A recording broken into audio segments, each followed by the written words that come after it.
Hey, the second half of the season started, which means an automatic 49er win, right? A lot to unpack there. 49ers win 23-20. New Sprint Right Option podcast starts now. Welcome, everybody. We are live. My name is Jason Aponte. I am Andrew Pasquini. We're working. That's it. We're working over here. That's it. Let's go Niners. Let's go Niners. Sprint Right Option podcast. We are on an instant reaction here. 49ers, Buccaneers just went final. Field goal wins it at the buzzer. I'm not going to say his name yet. I'm sure we'll talk about it later. 49ers win 23-20 in Tampa Bay. Jason, it's instant reaction. What's the instant reaction? This is the same team that was outside of the bye week, and it doesn't have anything to do with Christian McCaffrey. I wanna put a nice face on this, but special teams trash, third down trash. Again, play calling in the red zone trash, has nothing to do with Christian McCaffrey. I'm not gonna mince words. Oh. That's the same team that was struggling before they got out of this bye week. That's the same team. I'm scared now that it's 10 weeks of this now, and there is no fix. I feel like this is your San Francisco 49ers team. A win's a win, but that's the same team. That's the same exact team. And it had nothing to do with any reinforcements. It had nothing to do with any of that. This is your team. This is your team. That's my takeaway. This is your team. I'm so happy that's the takeaway you kept, because I think a lot of people, you see it a little on Twitter already, and I don't blame people, because Niners win, makes things feel better. Obviously, we feel much better that this is a win than a loss. But yeah, that was my big takeaway from this game. Is this is the Niner team that we've seen for the last 9 weeks. You would think that we were told, hey, bye week, everything, they'll be better. I didn't see an improvement. I don't think I saw an improvement in this team. And I mean, I think we'll see a lot of people that look at that box score and say Brock Purdy 26 or 25 for 36, 353 and 2 touchdowns. I don't think Purdy was that impressive either. McCaffrey, I have a hard time saying like, hey, he's easing into it, when all week I was kind of told, hey, he's full go, and he's your leading carrier. He's getting receptions, he's getting touches. So if he's getting the touches he needs to be full board into what he is. And the red zone issue is still there. So yes, Jason, absolutely. Like, the win is gonna, it's gonna put lipstick on the pig, right? That's the saying. But this is the same Niner team that we saw for the first 8 games. And I would argue it is even more concerning, considering it's against a Buccaneers team that, I watched the football game today, Jason, between the Buccaneers and 49ers, and it was 2 teams trying their best not to win a game instead of 2 teams trying to win the game. It felt like so many chances for both teams to really pull away from this game. It's just, unfortunately, the 49ers are the better team out of the 2. And this is a game with how Tampa Bay played. I mean, did Baker even get to 100 passing yards? He did. 116 passing yards. With how the Buccaneers played, if you want to say the 49ers are a legitimate Super Bowl contender, the 49ers needed to win this game by 3 scores, because it was there. It was there for the taking, and they just didn't. So the win feels great. It feels fantastic. But it does nothing for how I feel about the long-term success of this team. And I wrote an article on Niners Nation talking about this game being the most important game remaining on the schedule. And this is why.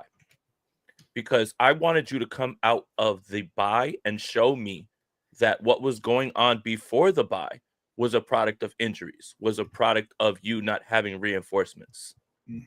But you didn't. And you won the game because no Evans, no Godwin, no Tristan Wirfs. Nope.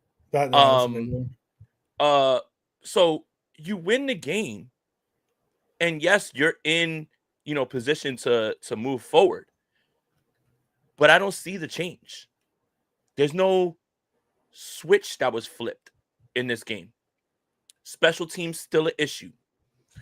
Penalties in critical moments still an issue.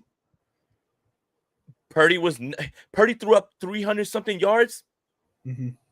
Tom Brady said it best. That's the quietest 300 yards I've ever seen in a game. Yeah. He didn't look like that. I've got bigger issues because I'm watching other teams improve and get guys back and change things, and we all just assume, hey, Christian McCaffrey is going to be here, the red zone is going to change. No. The only red zone touchdown you have in this game was on a masterfully maneuvered and executed scramble drill by Kittle Jimmy and Purdy. Garoppolo to Dante Yeah. Pettis, Minnesota. Yep.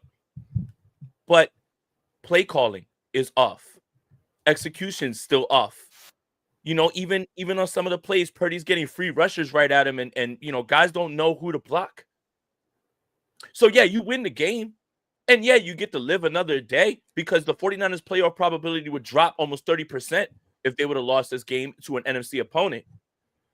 But I still see the same things. A win's a win. I'd rather almost lose than almost win, right? But I'm not going to sit up here and act like everything's fine. This team's not back. You had a whole bye week to get everybody ready and getting ready to go. And you were facing this putrid Bucs defense. And you scored one red zone touchdown. You missed all those field goals. But, I think we got some super chats. Get to them. You got it, man. Yeah, let's get it. Brian Boucher tried to lose 6 times today. Yeah, I like that. That's my concern is how bad it looked, how bad everything looked. 353 yards, by the way, for Purdy. It's his 3rd highest passing yard total in a game this season or in his career. So I don't even feel like we could celebrate that. That's how bad this game is, because I just didn't feel like Purdy was there, and they absolutely did try to lose 6 times. 3 of them were on the right foot of the kicker. So it's just, Brian, perfect point here. Sin Jay is 100% right about kickers. Missing 3 is unacceptable. Yeah, and even too, we'll talk about the kicks here later. It's not just the kicks; it's the situations they're kicking in, and why Shanahan's stop making him kick. Yeah, so, and then Ryan Reed, give me something we did well today, you downers. Something they did well today. Christian McCaffrey's still really good. And so that was cool. so's George Kittle and Ricky Pearsall. That's 3 things. Yeah, Pearsall, the Ricky, man, Jesus Christ, the Pearsall thing feels like it was so long ago. Yeah, Ricky didn't Pearsall even feel like it was in the same game. It almost felt like after Pearsall scored, it's just like, oh, it's a wrap now. Like it doesn't even matter, So the first catch was 46 yards. After that, he had 3 catches for 27. So shout out Ricky Pearsall. No, but one of them was very big though. And Juwan Jennings is very good too. Ruben's right. Juwan Jennings is very good as well too. But it was it was one of those plays where Purdy identified he had off coverage. He threw the ball to Pearsall. Pearsall's really good. Juwan Jennings is really good. Christian McCaffrey is really good. So is George Kittle. That's all I got for you though right now. Devondre Campbell had a player too that I remember off the top of my head. That's that cool. Looked pretty decent. That's cool. I mean, that's cool. a name we don't usually talk about. That's neat. I'm just going through the list of names here and just who had a good game. And you're right. It's not easy to find. And then Tyler, thank you for the super chat, Jason. This year's team has been so frustrating. And I've been saying this team is suffering from the Super Bowl hangover. I don't know. I don't know if people will like this take. I don't think this is a Super Bowl hangover. I just think this is who the Niners are. They are. And look, okay. So I know what everybody wants me to do. You want me to victory lap the kicker and rail on the kicker, whatever. I think you guys have all gotten to your conclusion. Some people are never wrong. They're just late or they're just early. So fine. I hated the pick from the jump. Off the rip, I hated it. And anybody who watched it, fine. I think I have a bigger issue with this. And this is what I'm going to go to when it comes to coaching. Your special teams is abhorrently terrible over and over. So either you're coaching it or you're letting the shit slide. Yep. And now I've got an issue with you, Kyle, because you think shit is okay. And you think it's okay to continuously run those guys out there. You spent valuable draft capital on kickers and punters. And yet, your special teams, it resembles a high school team. Yeah. Maybe. And high school teams might even look that bad. So now I've got to ask you, Kyle Shanahan, either you're coaching it or you're letting it slide. One way or another, it's wrong. And it's all wrong. And it's as fucking funny as it is. The 49ers have lost Super Bowls because of special teams. Yeah. Mm-hmm. And you saw Darrell Luter did it again. And yet you let the shit slide. You let it slide. You let it go because, yeah, you know what? We're going to score more points and we're going to. No. If any fan base, if any team has watched special teams be an issue and literally stop you from fucking tasting glory, it's ours. And you let it slide. You let it slide. You either are not fucking saying anything or you're letting it go. Now, Kyle Shanahan, I've got an issue with you now. I don't know how you can argue with this anymore. So you're talking about how can you let it slide? I'm going to yell at Kyle for the opposite side of it. The situations he kicked the field goal in. Tampa Bay started the game with the ball, so that means they're going to get the ball to start the second half. Tampa Bay's 3 drives to start the game were punt, field goal. Not like they were moving the ball. So the Niners have a 3rd and 10 at Tampa Bay's 38 with 34 seconds left. They complete a pass to Pearsall. They get gain of 7. Clock is stopped. 4th and 3 at Tampa Bay's 31, up 7 points. I don't see the difference between kicking a field goal here and going up 13-3 and giving Tampa Bay the ball back at half, or going for it and not getting the first down, because I don't think Tampa Bay is going to move the ball. I don't think Tampa Bay is going to move the ball in 29 seconds to get 3 points. Only makes it a 4-point game. That's fine. But instead of going for a 4th and 3 with 3 timeouts also, Shanahan rolls out a kicker to try and make it a 10-point game. Moody misses. Okay. So that, like, I didn't like that. I didn't like kicking a field goal with 3 timeouts, because then you're implying you're going into halftime with all 3 timeouts. So now, because he misses that field goal, you're trailing by 4 in the 4th quarter. And you have a 3rd and 9, Juwan Jennings for 4 yards. It's now a 4th and 5, same spot on the field, 32 yards. You just watched him miss a 49-yard field goal.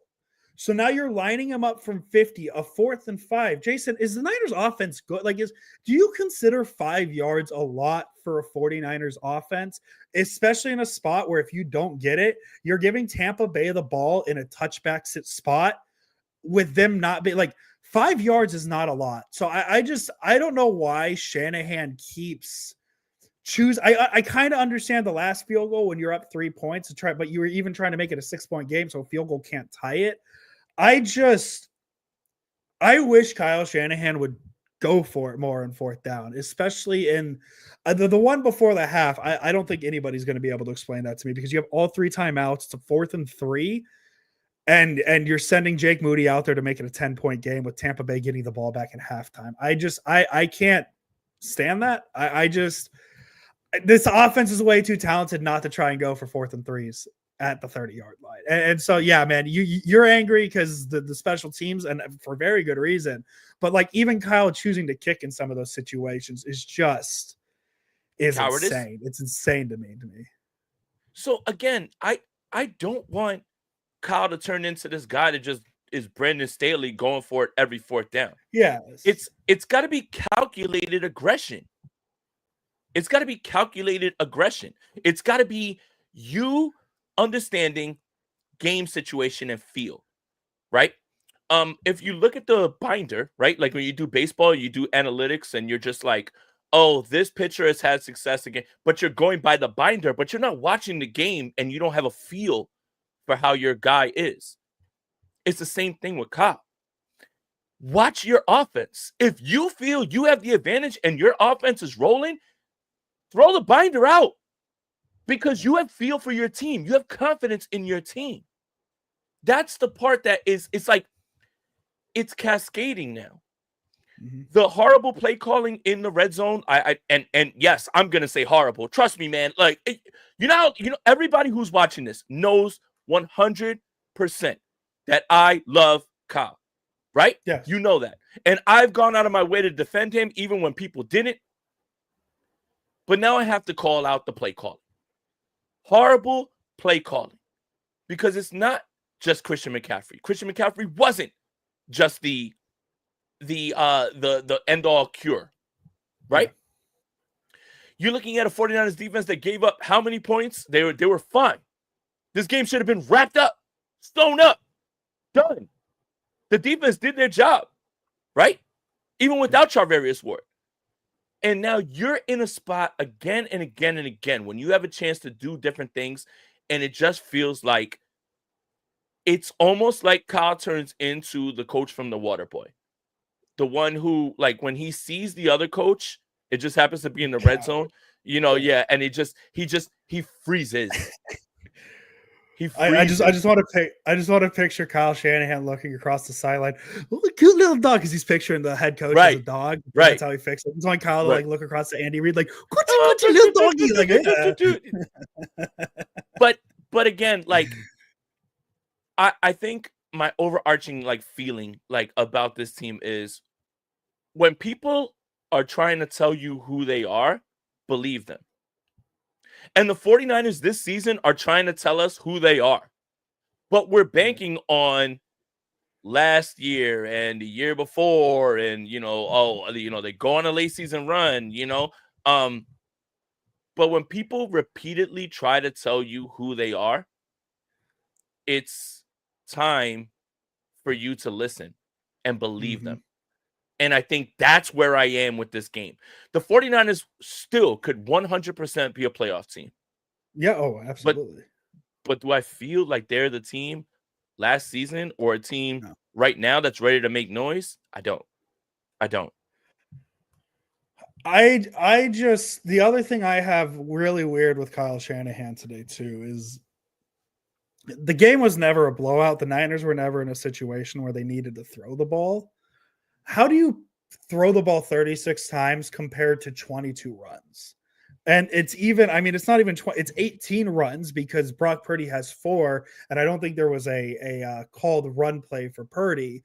So that's 4 scrambles. So technically it's 40 pass attempt calls to 18 run attempts.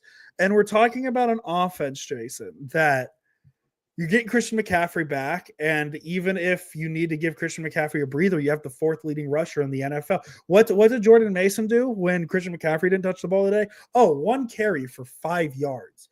I don't understand how you throw the ball 36 times and only run at 22. It's weird. And our Davis Niner gang, maybe we needed to see this for something to change. Devo mushing pepper and all, something has to give. Yeah, and Jason, this I'm going to use this point for our Davis thing. This is a great point, and I want to kind of follow up on something Jason has. We love Kyle Shanahan on this podcast. We both do. We're both very pro Kyle Shanahan. This is year 7, 8? 8. At some point, man, the message in the locker room, it might get a little stale. It's been the same player for a lot of these years, and I'm not trying to take anything from Kyle Shanahan. I'm not trying to start some maybe move on from Kyle Shanahan thing, but this point here is like, the Debo situation with Tabor Pepper. And I know a lot, things happen. It's a passionate situation. They're on the sideline. Things happen. I'm not too worried about it. But there is a case. I think we're reaching a point where we could start talking about, okay, Shanahan's been here for 8 years now. It's been the same team pretty much every year. Maybe there has to be a change looked at in the future. But I'm not fully putting that out there yet. It's just you can see the inklings of it starting to happen a little bit. I think that's what I'm trying to say. I'm not full-fledged like Niners need to move off of Kyle Shanahan, because they don't. You move off of Kyle Shanahan, you're guaranteed to downgrade at head coach, and you 100%. can't. So I'm not trying to say it, but it's just you can see some cracks in the armor right now, and I wonder if how much of it has to do with it's been the same voice in this locker room for 8 years now, and nothing's really changed. In this situation that we're talking about, you never want to see your guys going at each other, right? Maybe you do because you want them to show a little bit of passion. Yes. But imagine being a football player who's catching passes, running routes, trying to will this team to get down the field, and you watch a specialist who does nothing but kick the football miss a bunch of times. And no matter what you have to say about Deebo Samuel's done more for the San Francisco 49ers than any kicker could ever decide to do. So Deebo Samuel's frustrated. And you can bet that Deebo Samuel's the voice of those guys who are putting their bodies on the line every single play, putting this team in position to get that specialist in the spot. So he says something to Moody. Tabor Pepper, shut the fuck up and get on the sideline. Go sit down. Look.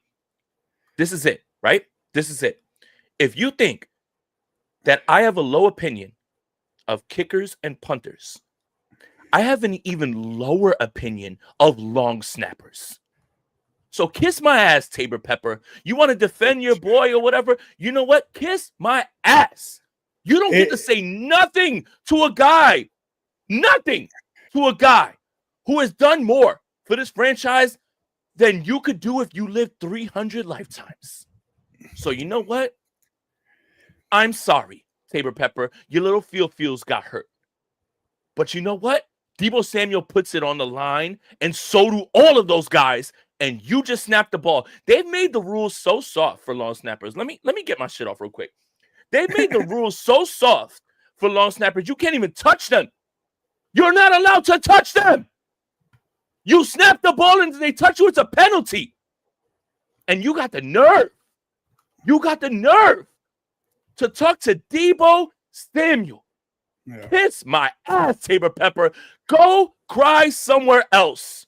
Go. I don't care what he said. If he said, Jake Moody, you fucking suck, cool. But there's no way I'm going to allow my long snapper to talk to my offensive weapon. Kiss my ass, Tabor Pepper. I don't want to hear it anymore. That's it. Official statement. Done and done. Kiss my ass.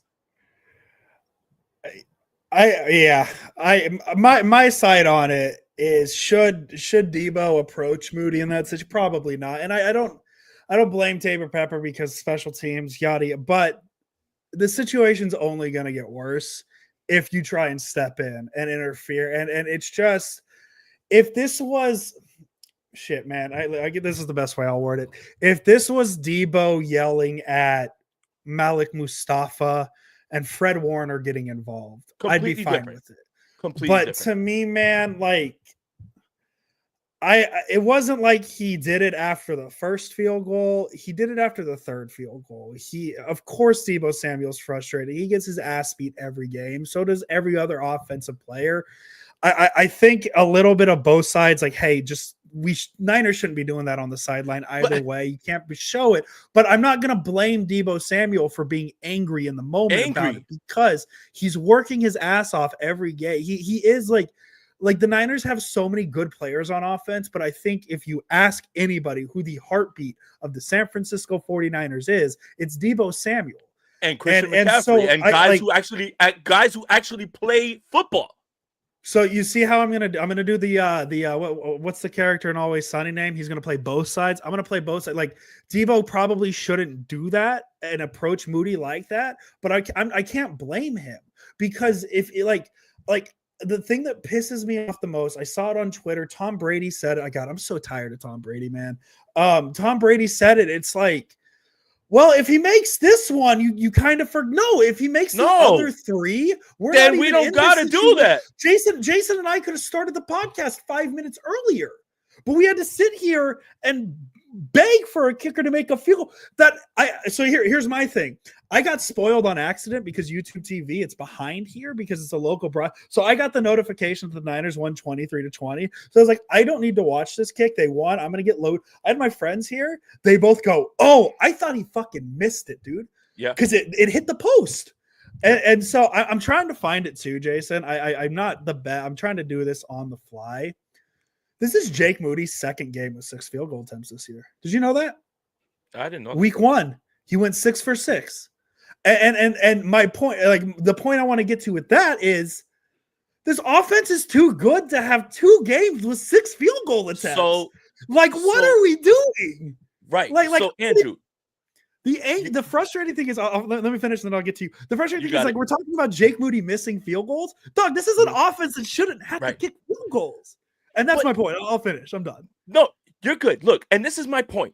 When everyone says we need to find a franchise kicker, the idea is not to kick field goals at all. Ever. Yeah. It's to execute in the red zone. Yeah. And and when you find 2 guys off the street that made every single 8 for 8. kick. 8 for All 8. it does is amplify what I've been saying. The idea of using a 3rd and 4th round pick on specialists when you could have taken a shot on football players. And I don't care if they bust. I will take you drafting a wide receiver, defensive tackle, safety, whatever. If they bust, they bust. But you take football players. And y'all thought I was tripping, right? Jason, you're overreacting. Jason, they need a kicker. They're so loaded. No! That's an arrogant pick. That's you thinking that will solve all your special teams wounds, right? But you shouldn't be kicking field goals regardless. And that's the part. Here, I'll make it even worse. People, 3 kickers were drafted in the 2023 NFL draft. Jake Moody. Yep. Chad Ryland, Anders Carlson. Yep. Chad Ryland. And Chad Ryland is 10 for 11 this season. Very good kicker this season. For the Arizona Cardinals, because the New England Patriots let him go after drafting him. Anders Carlson. We know what he's done this season, so I'll spin it. He hasn't missed a field goal this season, but it's not for the team that drafted him last season. And these are 2 kickers that were taken after Jake Moody. So like, listen, I know people are probably tired of the kicker conversation, but it's baked into like the kicker conversation, the special teams conversation is baked into the frustration of what we have for this game. Shanahan, yes, is baked into the Kyle Shanahan thing. So like, Jason, this is such a funny podcast because like if you didn't watch the Niners today and jumped into this podcast, you'd be like, shit, man, how bad did the Niners lose? Niners won 23-20, by the way, today, guys. The Niners won a game. The Niners won the biggest game of the season, in my opinion, on the schedule. I wrote this in an article, and I'm still upset because I didn't see anything change from that. We got one more super chat real quick. Just put it up there. We got a super chat. Cody 2 mentioning the 6 penalties on the final drive. That was insane. Yeah, Debo needs to be disciplined after going after the long snapper, in my opinion. The kicker has no business affecting the outcome of the game with this much time. No, listen, I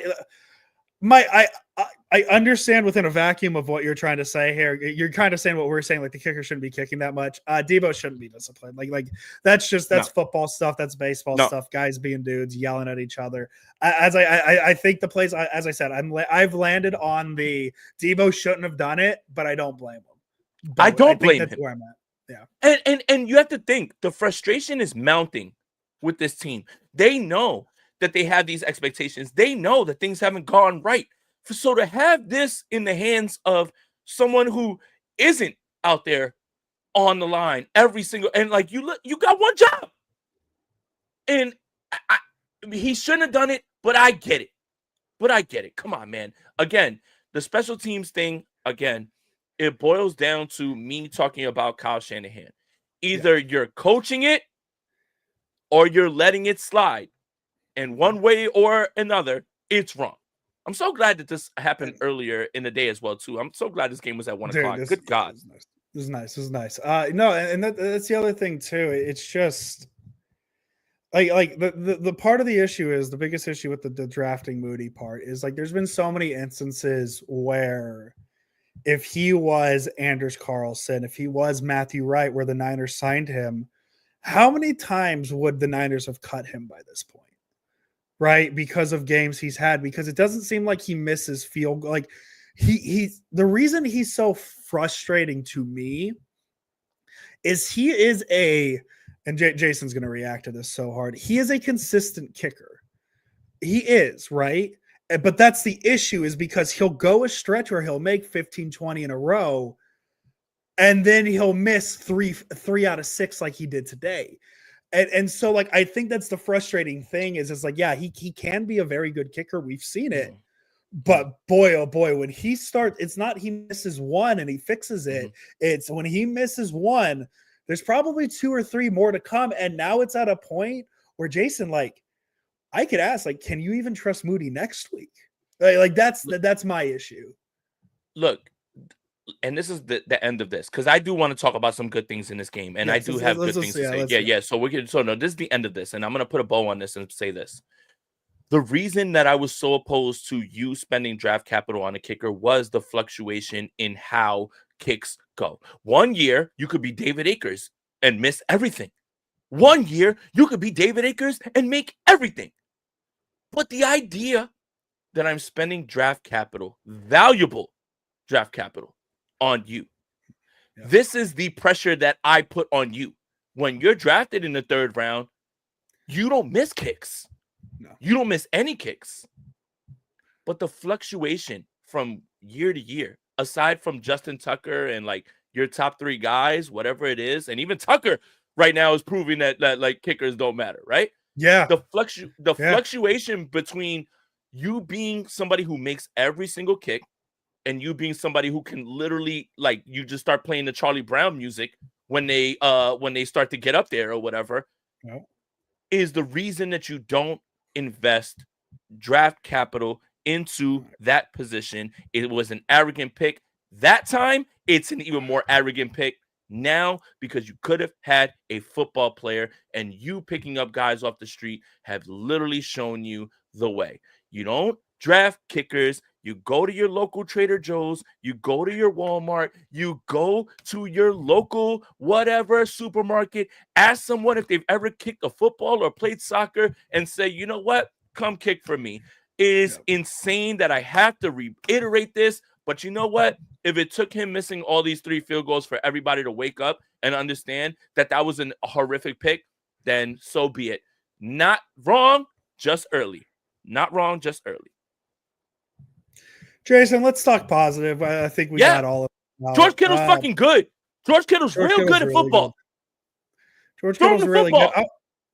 I want to talk real quick just about the defense, because this game feels weird because the defense didn't really make a play in particular, right? Like, I don't think there was like a big like, oh wow, Malik Mustafa made an interception, or there's the forced fumble, but go look at Tampa Bay's numbers, like 3.7 yards per play, 215 total yards. A lot of that was on the ground. So if anything you want to complain about, like complain about the runoff defense, 110 rushing yards, 105 passing yards. But nobody really stood out. Like Fred Warner had 9 tackles. Nick Bosa had a sack and a pressure. I don't know where they get their live pressure sets. I need to find where they get those. Nobody really stood out, but the Niners defense, they did what they could. And like, again, the only reason this game is close is because the Niners left 9 points on the foot of Jake Moody. And so I was really impressed with the defense, despite it really not being their best game. And yes, the Bosa, the Baker stiff arm on Bosa was a sick football play. I didn't feel too bad about it, to be honest. Not gonna lie. Maybe stop celebrating. Yeah. And get your head in the game. But hey, he wasn't the only one. Team got the 500. They all became political experts. It's fine. But no, yeah, that defensively, I didn't really have too many like gripes defensively. No, especially without Charvarius Ward being there. Especially like with the way Devondre Campbell was showing up. Like, I saw Leonard Floyd flashing in this game. Malik Collins was hooping. Sammy O was hooping. Like, Evan Anderson, for all intents and purposes, saved this game. Because if he doesn't get in the backfield after that horrific last drive with all those penalties, if he doesn't get in the backfield and stop all that early on and make them take the field goal, the Niners lose in the most gut-wrenching way. And I would have jumped on this podcast and said, the Niners are cooked. Season's over. Season's done. So, like, when you look at this defense and you're yelling about this and that, if you would have told me they were going to put up this many points or hold up 20, what is it? They gave up, 20, right, Andrew? Yep, 23 to 20. 23 to 20. The 49ers should have had 37. Yeah. 34. 31. Like, yes. And that boils down to red zone, all that. The defense was fine today. Today. They were fine. They were fine today. I have a hard time for anybody being like, oh, God, we got to kill Sorensen. Why? For what? No, yeah. For what? Like, what are we like? There was even we- even some blitzes mixed in. Like it felt Yeah. like a pretty bad. Like again, the only thing that's missing from this defense is there's no big play made. Are we gonna kill Sorensen for the fact that this team roughed the passer, grabbed face masks, and all that? Like, again, we got to look at coaching. Like We're talking- undisciplined, but yeah, but When like, we talking come on. discipline, we're talking Shanahan. Yeah, a little bit, but like 5 for 14 on third downs. Tampa Bay was like they were even stopping him on third. the defense was fine. The defense was fine. If I was you really tell happy me, with the defense. if you tell me, and we do our predictions for NinersNation.com. By the way, if you didn't know, Andrew Pasquini and I write for them, and we do a predictions article every single week. I think all of us had the Bucks scoring 20 somehow, or 17-20, around it. Around. I got you. Yeah, around there, 17-20. I think all of us had that, right? If you tell me before the game the Bucks are going to score 20, I say I don't care because the Bucks defense is trash, and we got McCaffrey back. We're scoring 34. Yeah. But that didn't happen. And that doesn't happen. When you allow the door to keep being open, you allow the team to stay around and creep back in. That's the part that makes this game feel like, yes, the Niners won, and I'd rather almost lose than almost win. But damn, I don't feel good about what I'm looking at because my eyes are telling me what they're trying to tell me. You're an undisciplined team. You are a team that is not executing in the red zone. Your play calling's off. Your special teams is bad. It's 10 weeks now, Andrew Pasquini. Yep. It's 10 weeks. It's not a weeks, this is not a small sample size. We are more than halfway. We are officially more than halfway through the season. This is the 49ers. Jason, I had it 35-20, so I got the points. You had it 31-17. And Rohan had it 31-13.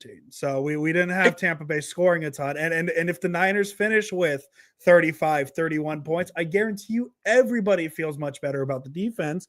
But the lasting thought of the defense is Tampa Bay marching down the field, tying the game up. And then you're like, well, the defense just needed to stop. What the hell, man? And it's like, well, the defense should have never needed to stop in that situation because Jake Moody missed 3 field goals.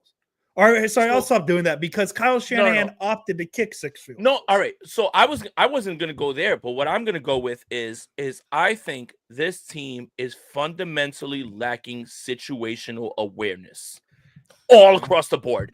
Not only just coaching, not just all coaching. I mean, coaching is where you got to look at it because where are you going to get that from? But this team as a whole is unaware of the situation in almost every moment, almost like they've never played in a close game ever, almost like they've never been in a big game ever. And literally, this team is anchored by guys who have been down in the moment, in the biggest moment, and yet this team looks like they don't understand one way or another situationally what they are responsible for and need to do. And this is the 2024 San Francisco 40. It's 10 weeks. It's 10 weeks. Don't tell me to chill. It's 10 weeks. When people try to tell you who they are, believe them. Listen to them. And nothing's going to be easy for this 49ers team.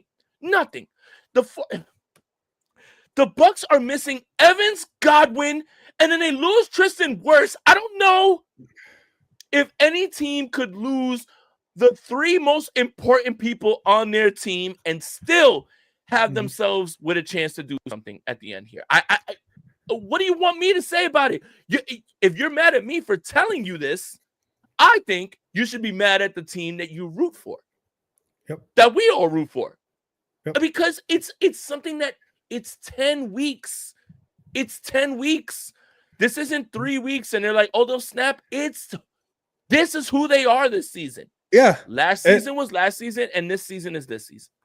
And we've played this game on the podcast before, and I want people to sit who are listening to us right now, sit and play this game. But what we've seen from the 49ers in 9 games this season, do you think that this version of the 49ers can defeat the Detroit Lions? Do you think that this current version of the 49ers can beat the Philadelphia Eagles? Do you think this current version of the 49ers can beat the Atlanta Falcons? Yes, Yes. I think that's the yes. Yes. The Arizona Cardinals, I don't know. I haven't seen it yet. They had their chance. The Vikings, I don't know yet. They had their chance. Haven't seen it. Nah, The Sam Darnold's Commanders, back. can they beat Nah, the Sam Darnold's Commanders back. right now? Yes. Can they beat the Packers right now? And that's No. the 7. That's the 7 playoff team. So Jason just had 3 yeses out of the 7. This is a franchise, Jason, that historically, if on week 10 last year, we would say, yeah, they've lost 3 in a row, but they can beat all 7 playoff teams, no problem. We just said they can't beat 4 playoff teams right this second. This is 9 games. This team has played the same fucking game 9 times this season. I've seen this game 9 times. How many it's people not were good watching? enough. How many people were watching this game, and including you and I, and you were watching, and you were like, "Here we go again. Mhm. Here we go again." Yeah. When someone repeatedly tries to tell you who they are, believe them. Yep. If in any relationship, friendship, whatever, if a person Favorite football continuously team? if your favorite person, whatever, they continue to lie to you, they continue to believe them. They're not gonna change. And this season it doesn't feel like the 49ers are going to be a playoff team just based on the fact that they're super talented and they're going to have games from their freakish players, right? They're going to win games based on the fact that they're more talented.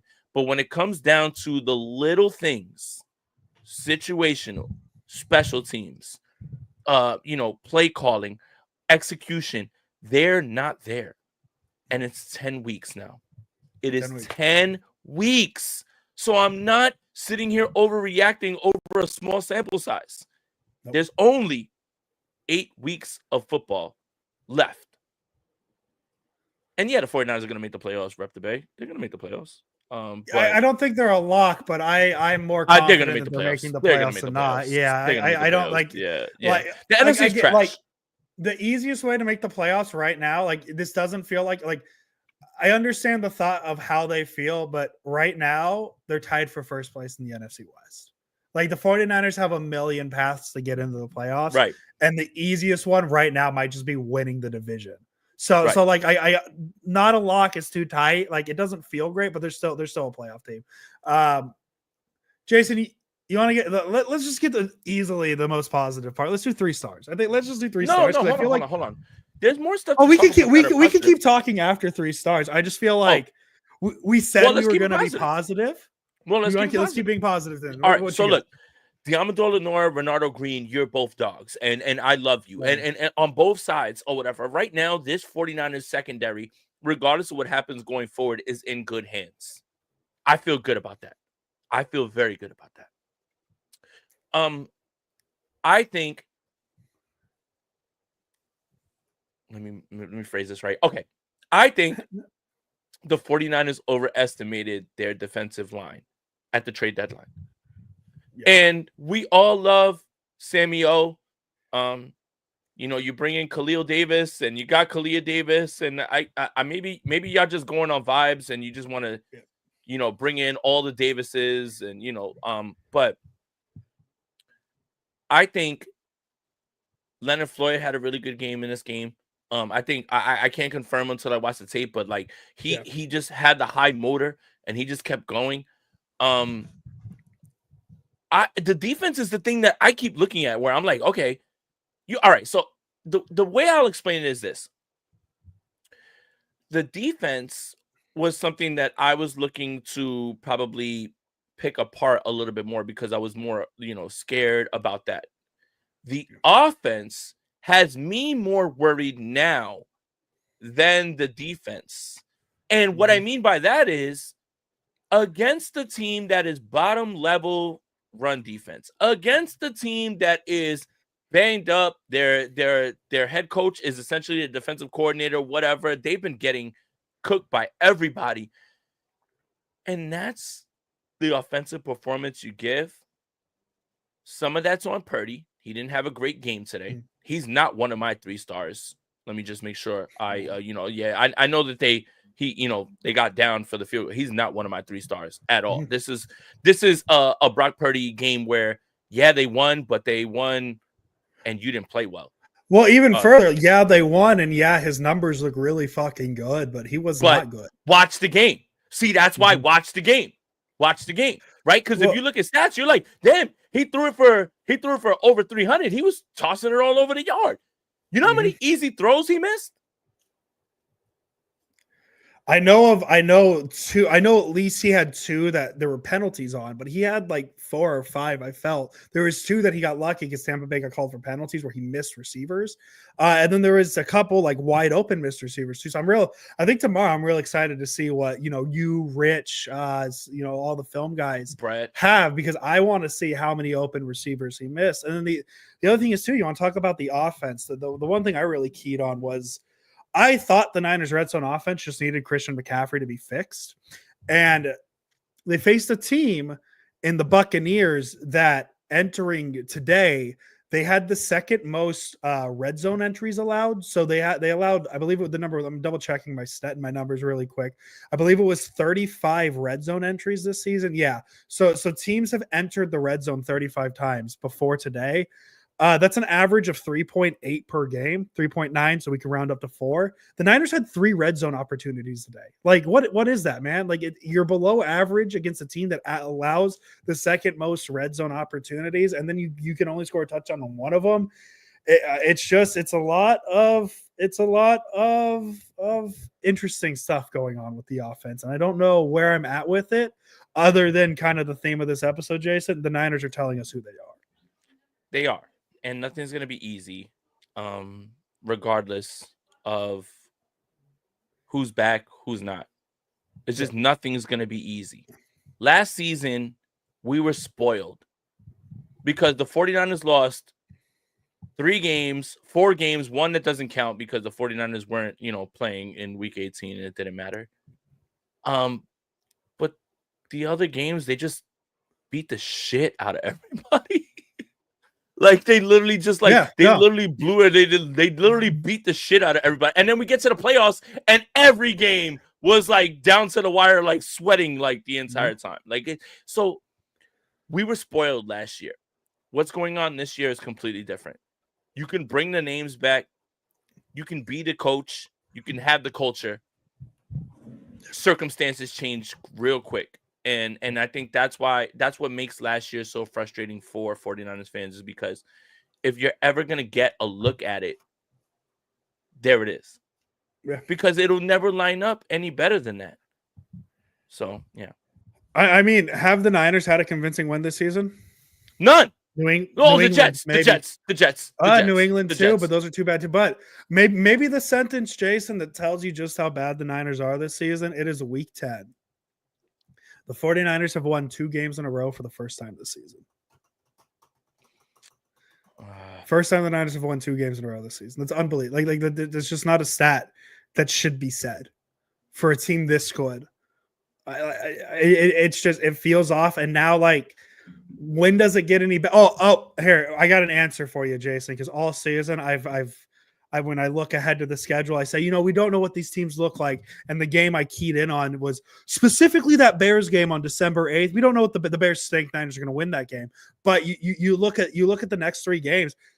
You want to talk a bit 3-game stretch, man? This is the difference between, and for the people who saying in the chat, Gorgia and I forget the other one, Rep Debate, saying no, it's Gojira. It's Gojira. You know what Gojira? Gojira, right? Sorry, I apologize. Gojira.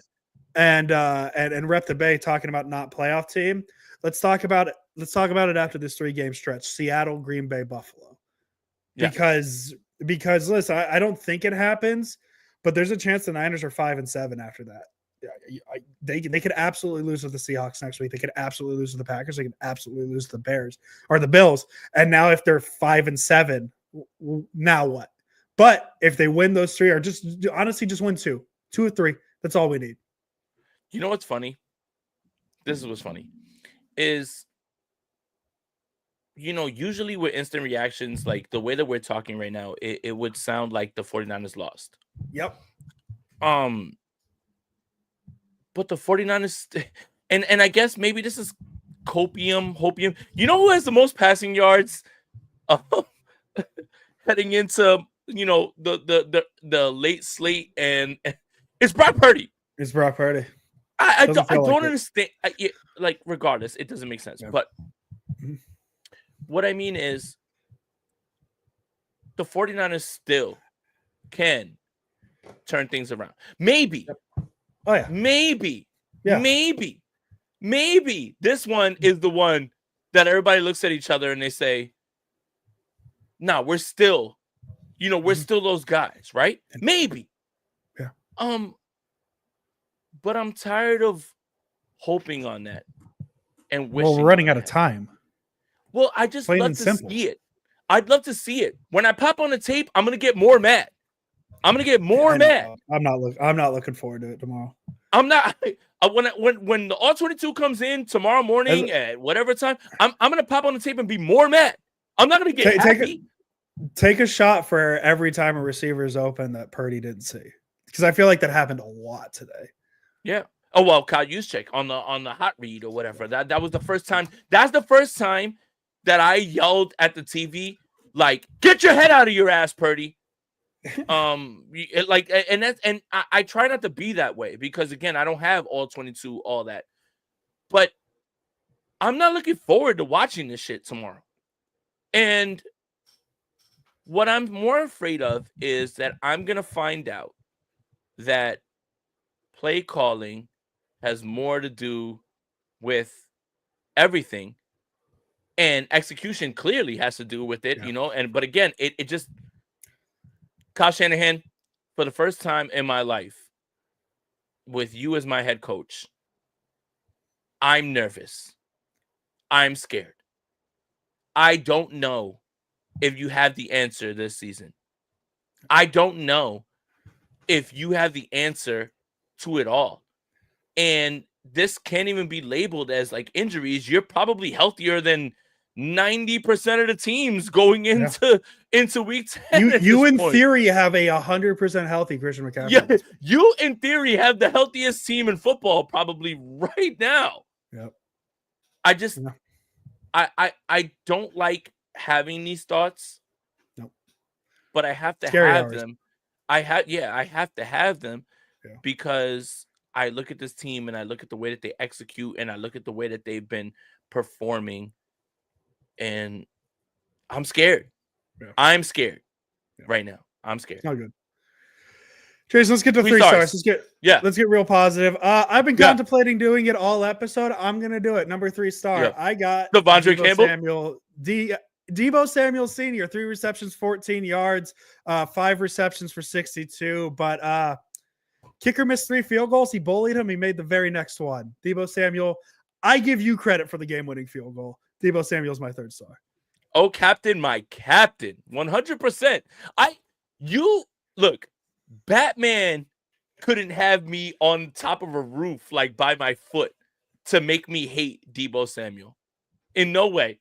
None. You know why? I've watched Deebo Samuel do things with this team that I've never seen anybody else do. Like, the entire team, get in my backpack.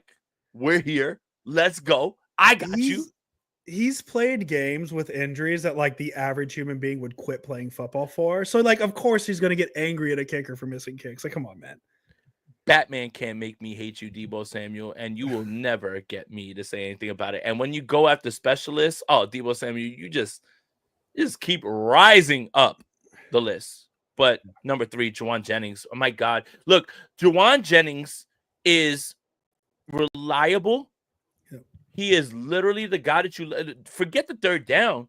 If you feel you have the matchup, throw the football to him, man. Juwan Jennings, thank you for staying. Yeah. Thank you for signing the deal. And you know what? We all kind of looked at the 49ers funny because we said, well, you're going to get rid of Deebo. You're going to get rid of this guy. Juwan Jennings is your guy. And he's 10 toes. And I'm turn this into a Juwan Jennings stan podcast. But yeah, Juwan Jennings, number 3. I every time we need something, it seems like it's you. Yeah. So Juwan Jennings, man. I'm gonna go Ricky Pearsall. The touchdown felt like forever ago, but like that's a huge score now because a lot of points were missed, and you needed every point you can get. So the forgotten touchdown that happened in the first quarter is a huge play, and it was a big play. Listen, he had to outrun Antoine Winfield, run through him to get into the end zone.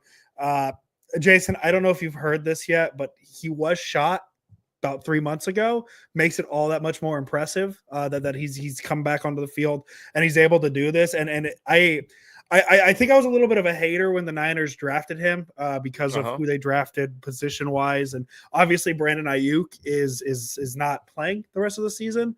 But I'm starting to see the vision with Ricky Pearsall. I'm starting to see how he fits in this offense. Hell yeah. And I'm just kind of curious what it looks like next year when you have Ayuk, Debo, Kittle, Pearsall. But right now he's fitting in really well. So I just want to shout out not Joanne Jennings, Ricky Pearsall for his game. Hell yeah. No, hell yeah. And again, you see the vision and you understand that the 49ers understand that they need guys who can, create and on their own with separation. Just the fact that Ricky Pearsall is even alive is nothing short of a miracle. And I don't even believe in God like that. But like him scoring a touchdown 10 weeks later is, come on, man. But yeah, Ricky Pearsall, good shout out. Number 2. Christian McCaffrey, fucking thank you, man. Thank you so much, man. And I know you're mad every single time they take you off the field. I know you're mad. I know you're upset. But Kyle was right in this instance. Please, don't do this. Don't go over the top. Don't be crazy with it. But your impact's still there. And you made it out of the game healthy for all intents and purposes. Because right now, they could be like, oh, everything's fine, and then tomorrow we'll just find out. But Christian McCaffrey, you're still like that. And I love it. Yep. I love it, man. So Christian McCaffrey, that's my number 2 star. How am I going to do this? My number 1 star is 2. I don't think we have the same one. Oh, you think you have? Well, I have 2 players, so I think we're already different. I'm going to go just for one play. George Kittle and Brock Purdy. The touchdown in the back of the end zone to make it, 20-17. I made the joke that it looked like the Garoppolo to Pettis play, week 2, 2018. Or week 1, 2018. This play, for Purdy to extend that play as long as he did, to keep it alive as long as it wasn't his best game. But that's what I picture Brock Purdy as, is a guy who, we sat around with quarterbacks like Garoppolo, like Beathard, like Mullins, who it was very much first read. If you don't get the first read, things already feel kind of funky. But you have Purdy, who just his ability to expand or extend plays is uncanny. He doesn't look like a guy who can extend plays as well as he does. Just real quick, Andrew. The Arizona Cardinals are up 14-3 over the Jets. They're going to be 6-4. It looks like most likely there we go. in the first quarter. So yeah, there it is. Not looking good. The Jets aren't good. But the Jets stink. For him to extend the play like that in that situation, because a field goal doesn't really help, especially considering Moody just missed a field goal the drive before. You don't feel comfortable with a short field goal in that spot to tie the game. So to get into the red zone after the game the Niners had, score that touchdown, Kittle extending the play and making a tough catch. That back corner end zone catch for a receiver is probably the toughest catch you can make, I think, in the NFL. It's such a beautiful play to make. So I'm going to go Purdy and Kittle just for that one touchdown, because I think if the Niners do turn it around after this game and kind of go on a run, I think you can pinpoint at that play and say, that's where it feels like things started to turn around. And maybe even that whole drive, because he had that throw that he lobbed up to McCaffrey, that whole drive a little bit, but just that touchdown in a spot where the Niners really, really needed it. I'm going to go Purdy and Kittle just for the touchdown. Nah, it's George Kittle. Yeah, I had a feeling that's who you had. Look, when I tell you George Kittle's going to have a big game, I'm not jumping out on a limb. I am literally not jumping out on a limb. This week in particular, after you've looked, the Bucs defense against tight ends, if you want to get analytical, the DVOA is 31st in the league. I don't know if you guys know, but there's only how many teams in the league? I believe it's a 32-team league. Correct. Okay. So they're I know ball. I know ball. Yeah, 100%. So yeah, you me going and saying George Kittle's gonna have a big game isn't me, making some grand proclamation. Yeah. For me, and Ricky Pearsall, by the way, I want to get back to it. Ricky Pearsall made one of the biggest catches to put them in field goal range on that last drive as well, too. I want to get back to that because like they just ran it on the screen. I completely forgot about that as well, too. But George Kittle is the guy that needs to get the football more. And we love his blocking, his girlfriend's not as famous as Taylor Swift, or his wife, is not as, that's fine. But George Kittle's been the best tight end in football for a long time. Yeah. And it hasn't really been close. No. And now you're looking at an offense that appears stagnant, that appears like it's looking for something. Maybe throw the football to the guy who is going to be the first team all-pro tight end this season. Yeah. When I say like George Kittle's going to have like this amazing game, I'm not jumping out on a limb. I'm looking at matchups. Yeah. But I think almost every week now, I've got to kind of look and say, is it George Kittle week? So I'll keep it going. For the last 3 weeks, it's been George Kittle. He's been right for me every time. That touchdown saved the game. Yep. But maybe just give him the ball a little bit more. Like just an idea. Just an idea on mine. All right. Well, it was an episode, to say the least. It was an episode. Despite how the episode felt, the 49ers moved to 5-4 on the season. They're with a win, 23-20 in Tampa Bay. It was a fun one, and it wasn't fun at all. It was actually very miserable. I lied to you guys there. I apologize. It was a miserable. I've never less enjoyed a win than this one. It was not a fun win, but Niners have a chance to turn around. They got a game against Seattle. Sprint Right Option Podcast will be back Friday to preview that game. We'll be talking 49ers Seahawks. It was fun. Jason, I had fun talking football with you. I always have fun talking football with you. I love you, Andrew. Regardless how bad the Niners look. But the Niners do win 23-20, move to 5-4 on the season. About 8 games left. So the home stretch is coming. Jason Aponte, as always. Never a doubt, baby. Let's go Niners. Let's go Niners. Welcome, everybody. We are live. My name is Jason Aponte. I am Andrew Pasquini. We're working. That's it. We're working over here. That's it. Let's go Niners. Let's go Niners.